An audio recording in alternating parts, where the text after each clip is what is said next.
They called him the Rock.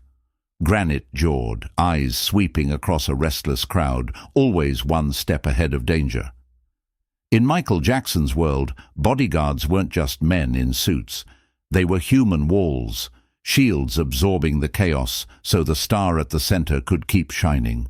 Every step Michael took, every handshake, every performance, those men were the invisible barrier between him and the unpredictable. They lived in the shadows of flashing lights, never faltering, never blinking. Yet even rocks, as unyielding as they seem, have cracks, and behind the facade of steel there beats a human heart, a heart that longs, that worries, that aches when family milestones slip by unseen. This is not a story about fame. It is not about the music, the sold-out arenas, or the headlines. This is a story about empathy, about the man who needed protection, and the man who, unexpectedly, offered it in return. Michael Jackson was known worldwide for generosity. He gave away cars, jewelry, donations to hospitals, and grand gestures that made headlines. But what set him apart wasn't just the size of his gifts, it was the subtlety of his noticing. Michael had an unusual ability to look beyond the surface, past the uniform, past the sunglasses, past the job title. He saw the person, he saw the father, the husband, the dreamer buried beneath layers of duty. Those who worked with him often whispered of small moments that revealed this gift. They said Michael could catch what others ignored, the fatigue in a guard's eyes after a grueling night shift, the distracted silence of a man whose mind was back home with a sick child, the slump of shoulders too proud to admit they carried something heavy. These weren't details the world expected him to notice, but he did. Imagine this: the bodyguard, standing tall at his post, unyielding, scanning the horizon as though nothing in the world could touch him. The crowd roars, flashes burst, and the music shakes the ground beneath his feet. To the world, he looks like stone. But behind that mask of steel lies a private sorrow, hidden even from himself. Until, one day, kindness breaks through. Not danger, not fear, but kindness. A single gesture from the man he was sworn to protect. And in that rarest of moments, a tear slips down the cheek of the Rock. Not because he failed in strength, but because he was seen. Because Michael Jackson, in the middle of his own endless storm, paused long enough to remind him, "You are more than just a bodyguard. You are a man. You are a father." And that, more than anything, is what mattered. For a bodyguard, family is often placed on pause. Behind the dark glasses and stiff posture, there is still a man who carries photos folded in his wallet, drawings tucked into the visor of his car, stories ready to tell if only he had the time. He is the kind of father who dreams of sitting in the front row, clapping louder than anyone else, watching his child step into the next chapter of life. But reality is different. Duty does not bend. When the call comes, you answer, even if it means missing the moments that matter most. The story goes that one bodyguard missed his daughter's high school graduation. It wasn't because he forgot. It wasn't because he didn't care. He had circled the date on the calendar. He had imagined the photos, the hugs, the tears. But when the day came, he wasn't in a school auditorium. He was at Neverland Ranch, posted outside the private cinema, eyes on the grounds, protecting the most famous man in the world. His daughter crossed the stage, diploma in hand, as he stood in the California sun, listening from a distance. The applause he should have joined reached him only through a phone speaker, tinny and fragile. He stood there, one hand pressed to his earpiece, the other clutching the phone, straining to catch every word. He smiled when he heard her name, but the smile never reached his chest. That space was hollow. His heart ached with the contradiction of pride and absence. Michael's staff often spoke of this kind of silent pain. They wore it like invisible medals, missed birthdays, forgotten anniversaries, children's first steps relayed through photographs instead of eyes. For the world, they were faceless shadows moving at the edges of fame, stoic men in dark suits who seemed untouchable. But at home, they were missing pieces, shadows at the dinner table, voices on the other end of a hurried phone call. And here's the cruel truth. Missing a child's milestone doesn't vanish with time. It becomes a scar you don't show. It stays with you in the quiet moments, in the hotel rooms between tours, in the long car rides when the phone sits silent, in the guilt that never fully leaves. To miss one graduation might look small on paper, but to a father, it feels like losing a piece of himself. Picture it clearly. The bodyguard outside the cinema, son on his back, hand resting on his belt. He stands like a wall, but through the earpiece he hears the muffled echo of a graduation speech. He imagines the clapping, the flash of cameras, his daughter beaming as she turns her tassel. He smiles because he must, but behind the smile, his chest aches. He is present in duty, but absent in the role that matters most. A father who is both there and not there, caught between the world's demands and his own heart's cry. This is the paradox of loyalty in the orbit of fame. To protect one legend, sometimes you must sacrifice being the hero in your own family's story.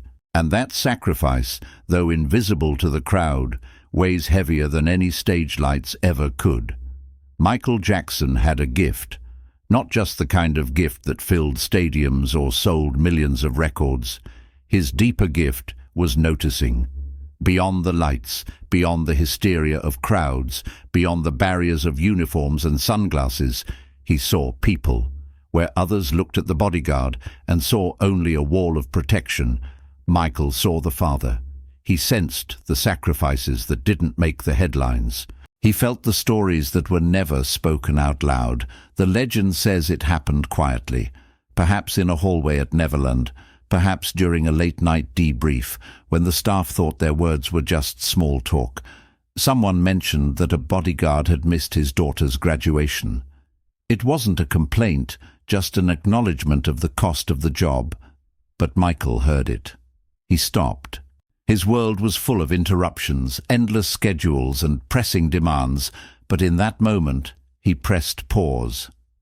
Michael knew what it meant to lose moments, to trade ordinary life for extraordinary obligations. He had lived it since childhood, while other kids were climbing trees or running through sprinklers. He was rehearsing, performing, traveling. The world saw perfection, but underneath it was absence. Missed birthdays, missed friendships, missed chances to just be a son or a brother. And when he heard about the bodyguard's sacrifice, something clicked. He understood. He carried the same scar. So Michael made a decision, not grand, not public, but deeply human. He wouldn't let the story end with loss. He couldn't give back the exact moment. The stage, the cap and gown, the auditorium filled with applause. But he could give something else. A memory strong enough to stand beside the one that was missed. He began to plan, quietly and deliberately. That was Michael's way. While the world expected spectacle, his truest gifts often came in silence.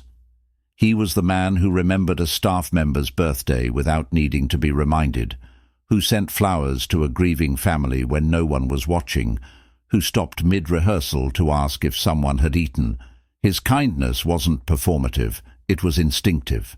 If her father couldn't be at the graduation, then the graduation would come to her, not in a school gymnasium, but in a place where magic was possible. He didn't call the press. He didn't make it a headline. This was never about Michael Jackson, the superstar. It was about a father and a daughter. Picture him in that moment, walking down a hallway, catching a snippet of conversation. He stops mid-step, tilts his head. His eyes soften. The noise of his schedule fades into the background. Slowly a smile spreads across his face. Not the dazzling stage smile, but a private one, tender and knowing. And in that smile is the seed of an idea. Plans begin to take shape. Not for a concert, not for a tour, not even for an album. This time he was preparing something smaller, something purer, a memory, a gift that would live not in the charts, but in the heart of one family forever. Neverland was more than a mansion on a hill. It was a world Michael had built to restore what he himself had lost, a sanctuary of imagination. Ferris wheels spun beneath the California sun, music floated from hidden speakers among the trees, and exotic animals grazed calmly just beyond the fences. To children, it was pure paradise. To weary adults, it was a reminder of what it felt like to believe in wonder again. And to Michael, it was the closest thing he had to a place where innocence could live untouched. The story tells that on this day, the gates didn't open for Hollywood stars or royalty. There were no reporters lined up at the entrance, no cameras flashing. Instead, the gate swung open for a teenage girl in a graduation gown, her friends buzzing with excitement, and the father who couldn't give her what she deserved on her big day. A sleek limousine rolled down Neverland's winding road, the wheels humming along the pavement lined with statues, fountains, and melodies that seemed to rise from the earth itself. The children pressed their faces to the glass, wide-eyed, as if they were traveling into a dream. And then the car doors opened, and the magic spilled out. A cake, gleaming with frosting, her name written across it in careful, swirling letters. Balloons strung high across the garden, tables covered with treats, cotton candy so soft it melted before it touched the tongue, tubs of popcorn warm and buttery, soda fountains fizzing with color. The amusement rides were hers alone, spinning and whirling just for her. No lines, no waiting, only laughter echoing beneath the canopy of oak trees. And there was Michael, not the superstar under stage lights, not the icon with a fedora tilted low, but a man standing with a smile so soft it disarmed even the shyest teenager. He welcomed her not as a fan, not as someone lucky to step into his world, but as a guest of honor. This was her day, her missed moment remade, reimagined, restored. Maybe she wore her cap and gown again, the fabric catching the afternoon light. Maybe she tossed her cap into the air as she rode the Ferris wheel, her friends cheering from below. What mattered wasn't whether it mirrored the graduation she had missed. It was that it became something entirely her own, something unforgettable. There were no stage lights, no screaming fans, no media outlets to spread the story. This wasn't about spectacle. It was about intimacy. Michael had given her something more than just a party. He had turned regret into joy, absence into presence. He had taken what could have been a wound in her memory and transformed it into a story she would tell for the rest of her life. The gates of Neverland swung wide that day, not for fame, not for money, not for the eyes of the world. They opened for one young girl whose father's love had been bound by duty. And across the lawn, waiting with open arms and a gentle smile, was Michael Jackson. Not as the king of pop, but as a friend, as a man who understood what it meant to lose and who chose, just this once, to give it all back. For years, the Bodyguard had trained himself to be steel. His life was built on discipline. Stand tall, stay alert, never falter, never reveal what you feel. His job was to be invisible and indestructible at the same time, the kind of presence that deterred danger simply by existing. He was the rock, and rocks don't cry. They don't flinch. They don't break. But that day, something shifted. He stood at a distance, just far enough to stay in his role, but close enough to see.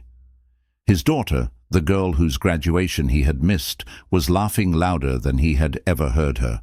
Her face glowed brighter than the carousel lights spinning behind her, her hair flying in the California breeze as she twirled with her friends. And then there was Michael, soft-spoken, attentive, treating her not like she was just another guest, but like she belonged there, like she was family. The sight unraveled him. Tears welled in his eyes, hot and unrelenting, not from weakness, but from something deeper: gratitude.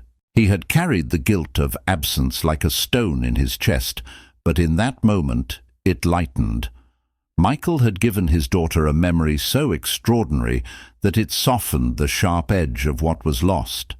The bodyguard realized he wasn't just the man who stood behind a legend anymore. He was the father of a girl who had been given her own fairy tale, her own piece of magic, her own story to treasure for life.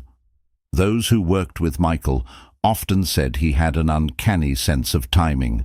He seemed to know when someone needed space, when they needed to laugh, and when they needed a gesture so personal it pierced through years of professional armor. For The Rock, that gesture was this party, a private miracle given freely, without expectation. And so the cracks appeared, not cracks of failure, but cracks that revealed the man beneath the armor. Pride filled those cracks, pride in his daughter, who stood radiant under the Neverland sky. Pride in his service, knowing it had led him to stand beside a man who valued more than just protection. Pride in the choice he had made years ago to dedicate his life to guarding Michael Jackson, because in that choice came this moment, a moment that would live forever. In that instant, the roles blurred. The bodyguard was no longer simply the protector, and Michael was no longer just the protected. They were fathers, men bound by understanding, men who knew the weight of sacrifice. And through a single act of kindness, The Rock discovered something he had almost forgotten, that even the strongest walls are built to shelter love, not to hide it. What makes this story resonate isn't the rides, the cake, or even Neverland itself. It's the gesture. Michael Jackson didn't just give gifts, he gave recognition. He made people feel seen, valued, understood. For a man who lived under constant scrutiny, he knew the power of small kindnesses. His staff remained fiercely loyal long after his passing, many still speaking warmly of him. And perhaps this is why, because when he could, he gave back. Not with extravagance, but with empathy. The bodyguard would later tell the story, not for headlines, not for fame, but for truth. That day wasn't about Michael Jackson the superstar. It was about Michael the man who turned absence into presence, who gave a daughter her own graduation, and a father his proudest memory. He gave my daughter what I couldn't, the bodyguard is said to have reflected. That's a gift you never forget. And years later, that daughter, now grown, might open a photo album for her own child. There, tucked between pages, would be a picture from Neverland, a reminder that the greatest gifts are not bought but felt, that sometimes even legends give the most human gifts of all.